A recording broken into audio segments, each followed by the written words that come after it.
It's been over 2 years that I haven't smelled this fragrance, and I'm actually very excited that I finally got a full bottle, because what I slightly remember about this scent, that it was very handsome, and it's named after my people. That's Alghabra's Cuban tobacco. I finally got a full bottle. I have not smelled it in 2 years, and this is one of the issues in being a content creator in the fragrance space. I put down notes in a book of fragrances that I've sampled and I want to get, but life happens and I forget. I completely throw it under the rug, and there's some gems in these written down notes that I'm like, ugh. So the only way I was reminded is that this shit came across the screen. I was like, oh yeah, wasn't that joint like a banger, and didn't I say I was gonna get it? So this is gonna be a re-impressions of Alghabra Cuban tobacco, and see if it, well, hits the Cuban mark. So let's roll my fucking music and see if we unravel, after 2 years, a Cuban tobacco gem.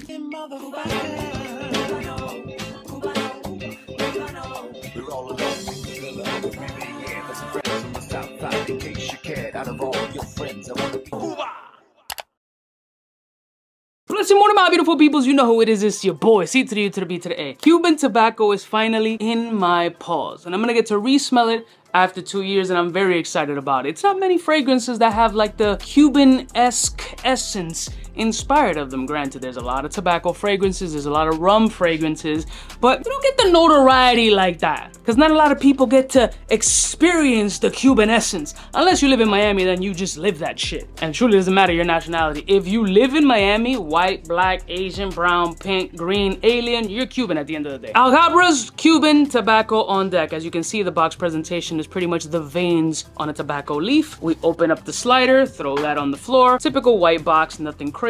And then we open this puppy up right to the floor, and here's the bottle of Alghabra's Cuban tobacco. Now, the Alghabra presentations all pretty much look the same, at least from these lineups. It's either a clear bottle or a black bottle. I don't know if the black bottles end up being a little bit more prestigious or kind of like a privé line or anything like that, but I know there's some clear with white accents and black and gold accents. So let's revisit the notes before we get to snorting this fragrance, and I'm hoping that after 2 years, because the nose does change, tastes do change, from year to year, your taste can completely change, or you just guide it into a different stratosphere. But let's see what we're talking about here. All right, so according to the notes, we open up with vanilla, mojito, and mandarin orange. Then we got tobacco, smoke, plum wine, jasmine. Then at the base, we got woody notes, tobacco blossoms, and salt. Now, I didn't get any test strips because I definitely wanted to go straight on skin with this fragrance. I didn't want to do a full like blah blah, this is the test strip or whatever, because think about it, most dudes love a boozy tobacco resinous fragrance, and why wouldn't I want to find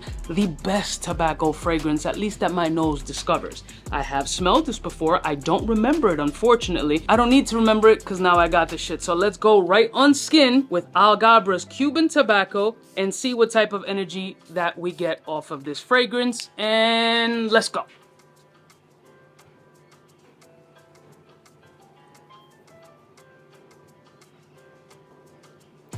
Wow.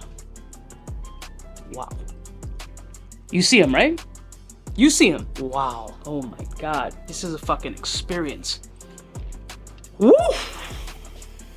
Bro. Rich tobacco, chocolatey, boozy.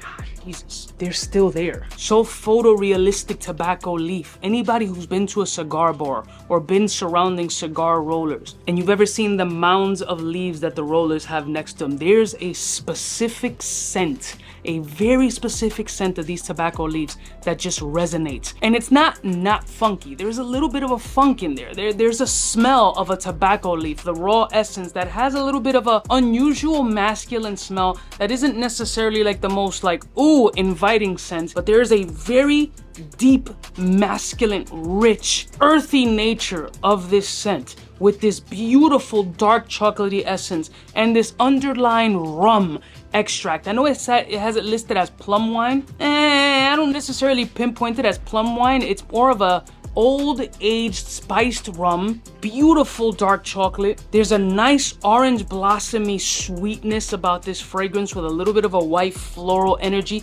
kind of softening up that tobacco.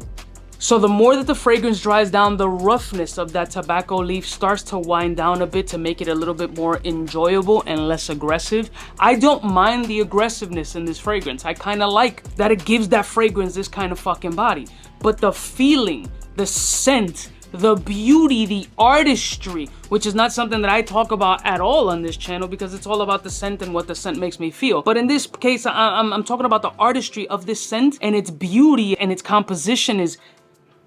This is one of the crazier tobacco fragrances that I've smelled, honestly. Like, it's so gorgeously done. It's meticulous. It's well thought out. It's blended beautifully. There's photorealism, but you can only pinpoint it if you've experienced true tobacco leaves in its natural form. I'm not just talking about smelling a rolled up cigar or whatever, because there's different components and layers. The filler leaf, the wrapper, there's different elements to the cigar. Unwrapped, a deconstructed Cuban cigar, and you start just smelling leaf, element, wrapper, filler, all these different nuances, minus the moisture. I mean, you're smelling the little bit of a fucking of the leaf. This is honestly one of the baddest tobacco fragrances that I've smelled. I'm gonna put this up there with one of the best ones that I've smelled, honestly. Truth be told, this is a fucking gem amongst gems. I remember liking the scent. I gotta rewatch the video and see. I don't know if I was doing like goosebumps back then, if that was a thing or whatever, but goosebumps within the first couple of seconds of smelling this fragrance. The feeling that I got down the fucking spine of it almost teleporting me into a drop top 55 Chevy, whose engine is pretty much either a diesel boat motor or whatever Soviet engine they could find, with this dude making pennies on the dollar, smiling every single day, trying to make the best of a situation. You smell the essence, the passion, the beauty in this scent. This is fucking incredible. I'm gonna have to put this in at least the top 10 best tobacco fragrances that I've experienced. And honestly, for me to sit here and be like, yo, get this shit right now, the mass appeal, the push that you're gonna get wearing this fragrance, I don't think so. That's not what this is about. This is not in that pussy magnet scent profile. This is more of a chill, loungy, perfume artistry, cigar smoking, bourbon sipping vibes, big leather chair, a large humidor, air purifiers everywhere because you're toting a few cigars back to back because this is your norm. This is phenomenal. Definitely the best Alghabra fragrance I have smelled, period. I think I own about 3 or 4. This is the best by far and one of the best tobacco scents I've smelled. I need to say no more about this shit. Banger.